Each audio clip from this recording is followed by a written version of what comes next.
ನಮಸ್ಕಾರ ಸ್ನೇಹಿತರೆ, ಮತ್ತೊಮ್ಮೆ ಸ್ವಾಗತ ಡಿವಿಜಿ ರೈಲ್ ಫ್ಯಾನ್ ಚಾನಲ್ಗೆ. ಇಂದು ನಾವು ನಿಮ್ಮ ಮುಂದೆ ತರುತ್ತಿದ್ದೇವೆ ಬೆಂಗಳೂರು ಮತ್ತು ಮುಂಬೈ ನಡುವೆ ಮತ್ತೊಂದು ಸೂಪರ್ಫಾಸ್ಟ್ ರೈಲು. ಕಳೆದ 3 ದಶಕಗಳ ಬೇಡಿಕೆಯಾದ ಬೆಂಗಳೂರು ಮುಂಬೈ ನೇರ ಸಂಪರ್ಕ ಕಲ್ಪಿಸುವ ಸೂಪರ್ ಫಾಸ್ಟ್ ರೈಲು ಆರಂಭಕ್ಕೆ ಒಪ್ಪಿಗೆ ದೊರೆತಿದ್ದು, ಶೀಘ್ರವೇ ರೈಲು ಸಂಚಾರದ ವೇಳಾಪಟ್ಟಿ ಬಿಡುಗಡೆಯಾಗಲಿದೆ ಎಂದು ಕೇಂದ್ರ ಸಚಿವ ಪ್ರಹ್ಲಾದ್ ಜೋಶಿ ತಿಳಿಸಿದ್ದಾರೆ. ಕೇಂದ್ರ ಸಚಿವ ಪ್ರಹ್ಲಾದ್ ಜೋಶಿ ಮಾಹಿತಿ. ಈ ಕುರಿತು ಪತ್ರಿಕಾ ಹೇಳಿಕೆ ನೀಡಿರುವ ಅವರು, ಈ ಮುಂಚೆ ಬೆಂಗಳೂರು ಮುಂಬೈ ಮಧ್ಯೆ ಸಂಪರ್ಕ ಕಲ್ಪಿಸಲು ಉದ್ಯಾನ ಎಕ್ಸ್‌ಪ್ರೆಸ್ ಮಾತ್ರ ಇತ್ತು. ಅದು ಬೆಂಗಳೂರಿನಿಂದ ಗುಂಟಕಲ್, ಸೊಲ್ಲಾಪುರ ಮಾರ್ಗದಲ್ಲಿ ಮಾತ್ರ ಸಂಚರಿಸುತ್ತಿತ್ತು.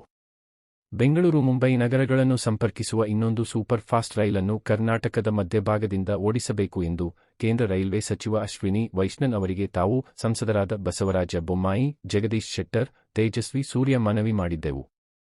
ಆ ಮನವಿಗೆ ಸ್ಪಂದಿಸಿದ ರೈಲ್ವೆ ಸಚಿವರು ತುಮಕೂರು, ದಾವಣಗೆರೆ, ಹಾವೇರಿ, ಹುಬ್ಬಳ್ಳಿ, ಧಾರವಾಡ, ಬೆಳಗಾವಿ ಮಾರ್ಗವಾಗಿ ಸಂಚರಿಸುವ ಬೆಂಗಳೂರು ಮುಂಬೈ ಸೂಪರ್ ಫಾಸ್ಟ್ ರೈಲು ಪ್ರಾರಂಭಿಸಲು ಒಪ್ಪಿಗೆ ಸೂಚಿಸಿದ್ದಾರೆ. ಕೂಡಲೇ ಸಂಬಂಧಿಸಿದ ಅಧಿಕಾರಿಗಳಿಗೆ ಈ ಹೊಸ ಮಾರ್ಗದ ಮೂಲಕ ಹೊಸ ರೈಲು ವೇಳಾಪಟ್ಟಿ ತಯಾರಿಸಲು ನಿರ್ದೇಶನ ನೀಡಿರುವುದು ಸಂತಸದ ಸಂಗತಿ ಎಂದು ಜೋಶಿ ಅವರು ಹೇಳಿದ್ದಾರೆ. ಈ ಹೊಸ ರೈಲು ಸಮಸ್ತ ಕರ್ನಾಟಕದ ಅಭಿವೃದ್ಧಿಯ ಜತೆಗೆ ವಾಣಿಜ್ಯೋದ್ಯಮಕ್ಕೂ ಅನುಕೂಲವಾಗುವುದರೊಂದಿಗೆ ಮುಂಬೈ-ಬೆಂಗಳೂರು ಇಂಡಸ್ಟ್ರಿಯಲ್ ಕಾರಿಡಾರ್ಗೆ ಪೂರಕವಾಗಲಿದೆ. ಲಕ್ಷಾಂತರ ಜನ ಪ್ರಯಾಣಿಕರಿಗೂ ಪ್ರಯೋಜನ ಆಗಲಿದೆ ಎಂದು ಅವರು ತಿಳಿಸಿದ್ದಾರೆ.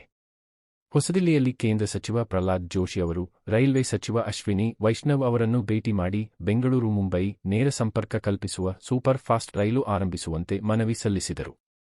ಡಿವಿಜಿ ರೈಲ್ ಫ್ಯಾನ್ ಚಾನೆಲ್ ಅನ್ನು ಲೈಕ್, ಶೇರ್ ಮತ್ತು ಸಬ್ಸ್ಕ್ರೈಬ್ ಮಾಡೋದನ್ನು ಮರೆಯಬೇಡಿ.